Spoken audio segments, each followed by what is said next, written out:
The title challenge is over. They've dropped out of the World Championships and now a draw with Ipswich? Sorry, I've just woken up.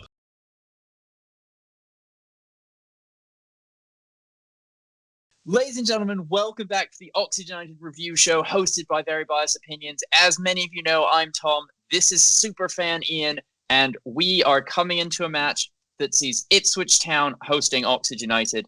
Ian, give us any news pre-match, and then I'll ask you some questions.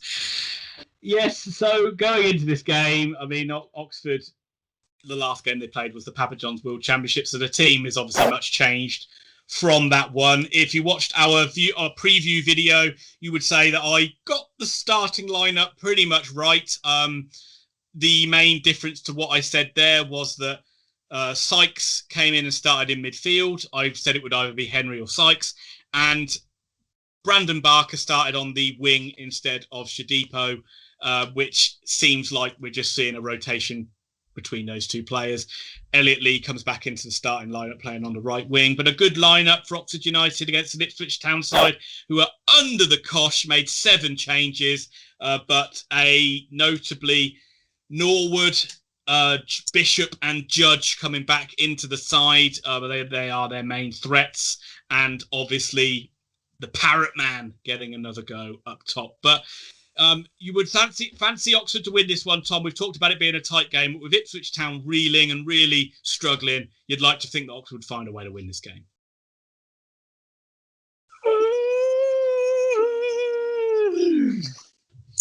That was boring, Ian. Yeah, should we talk about anything else to try and stretch this video out so we can get monetized on it? Because there really isn't much to say about this game.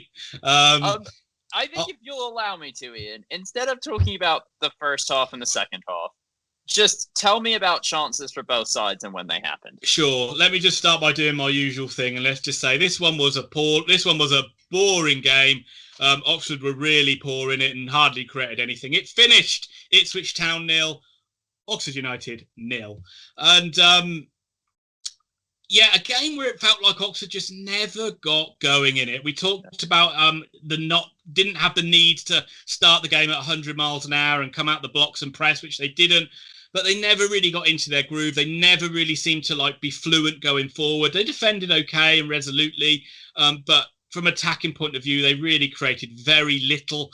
I can think of only 2 chances that came Oxford's way at the end of the game. One which fell to Matty Taylor, which he headed over from a Sykes cross, and which I'll give him the benefit of the doubt on, but he's not in a good run. And a shot from Winnell at the end, which forced the keeper into making his one and only save from our one and only shot on target. But if you're that poor and that bad in it, I guess you just have to be thankful that Oxford didn't lose the game. And in the end, they did come out of a 0-0 draw. And you just have to say, forget about it very quickly. Forget about it. And we'll move on to Pompey on Tuesday night. But from an Ipswich point of view, I would say this was a much improved performance from them. We know that their fans have been screaming for a change and screaming for the Highlander, Christopher Lambert, no, Paul Lambert, there could be only one to be taken out of the managerial seat. But I thought they were the side that looked more likely to win it. You can't deny that. They had the better of the chances. They had a shot cleared off the line early, which I think Taylor must have got Stevens must have got a shout from Atkinson that he was there, because he didn't make an attempt to save it, and it was pretty easily cleared. But Norwood had a great chance. I would say Bennett's was a real threat for Ipswich, get down the right, their left Oxford's right. Or maybe the other way around. But he seemed to find space a lot, and he seemed to create a lot of chances. Norwood with a smart touch and a shot on the turn, which you expected to see nestle in the bottom corner, but luckily it went wide. It probably sums up his season. But second half, Oxford started really sloppy and got away with it massively in the second half, Tom. I mean, they gave away the sloppy almost straight away from a corner, which just went over the head of their defender, which could have been a free header. But then, inexplicably, a massive chance for Norwood again. I think it was Norwood, or it was either Parrott, where Goran should have cleared the ball and he's completely air-kicked it. We talk about one of those individual errors where Oxford have suffered from in games, and that was one of them. it meant Atkinson and Moore just stopped, and then Norwood had a shot which beat Stevens, which hit the post, which again probably sums up his season. And Ipswich's second best chance was when, again, from an Oxford player slipping, meant that they got the chance to get the ball right across the 6-yard box, and Parrott was there, and he put the ball wide instead of putting it in. I can't say Oxford definitely got away with it in this game, and I would say I'm grateful that we came out of it with a 0-0 draw because they were poor. Yeah, I don't want to harp on about this match too much because it was pretty depressing. But Shadipo rested, Barker starts. Has Shadipo fallen out of favour at Oxford United? Yeah, I don't think so. I think it's pretty clear that Robinson's tactic seems to be he never likes to play with two out-and-out pacey wingers on either flank. I think he likes to feel that leaves us a little bit too exposed defensively. So he kind of plays only one, and he's rotating between Barker and Shadipo, who, to be fair to them, do a pretty similar job, and neither one of them have looked bad, either starting or coming off the bench in games lately. And actually, probably Shadipo's looked better when he's come off the bench in matches.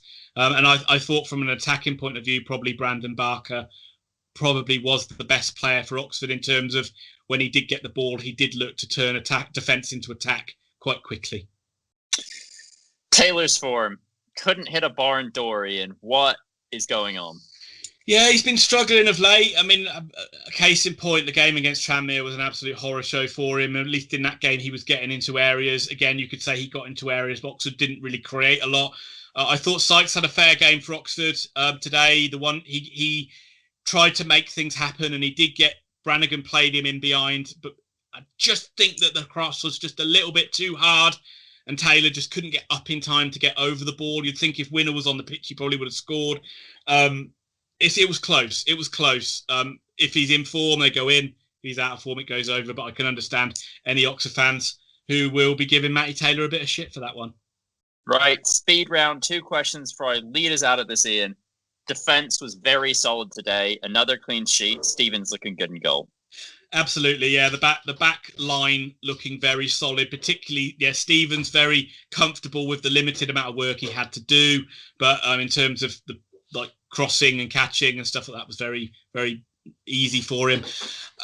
But I get ever more impressed with Atkinson and Moore, particularly Elliot Moore. He's just so strong at the back now. He doesn't seem to be making a lot of mistakes. We're not conceding sloppy goals from set pieces. We're not conceding easy chances in behind. He certainly taken that captain's mould on board. And also, let's not forget that this defensive line has contributed a lot of goals this season as well in games. So that back line of Ruffles, Moore, Atkinson, and when he plays long, have been fantastic. Another good showing from those three and Anthony Ford today.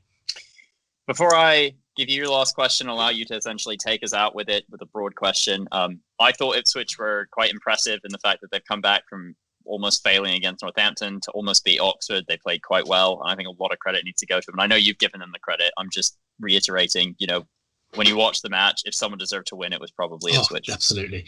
One worrying thing for me slightly is Thomas, is this issue when Goran gets a booking in the first half, and it's happened in a number of games.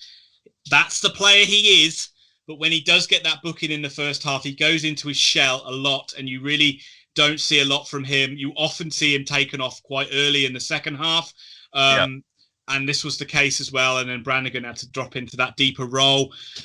And yeah, it's a worry because Oxford lose a lot of bite in that midfield when he gets a booking.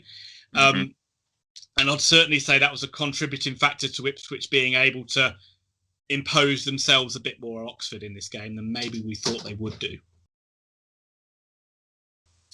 So this is not the worst result. Oxford still keeping pace with the top 6. They definitely look like they can still get to the playoffs. Big game on Tuesday. We are not able to live stream it, but we will be filming a response video to that, which you can check out late on Tuesday evening. On behalf of me and Ian, thank you so much for watching. Starting on Monday, we'll be on Patreon with a series of things you can do to support us with ridiculous names that Ian does not believe in, but I love. Thank you all so much for your support. Thank you for liking and subscribing. Ian, anything left to say? No, not much to say. One will quickly forget, Oxford fans. Wasn't a great game at all. We thought it would be tight, and we didn't. Unfortunately, we didn't nick it, but we did get away with it. A 0-0 draw. We're still right in the promotion hunt, but as I always say, those question marks will remain about the strength of the promotion push until we can beat one of these top sides in the league. We'll see you all on Tuesday night.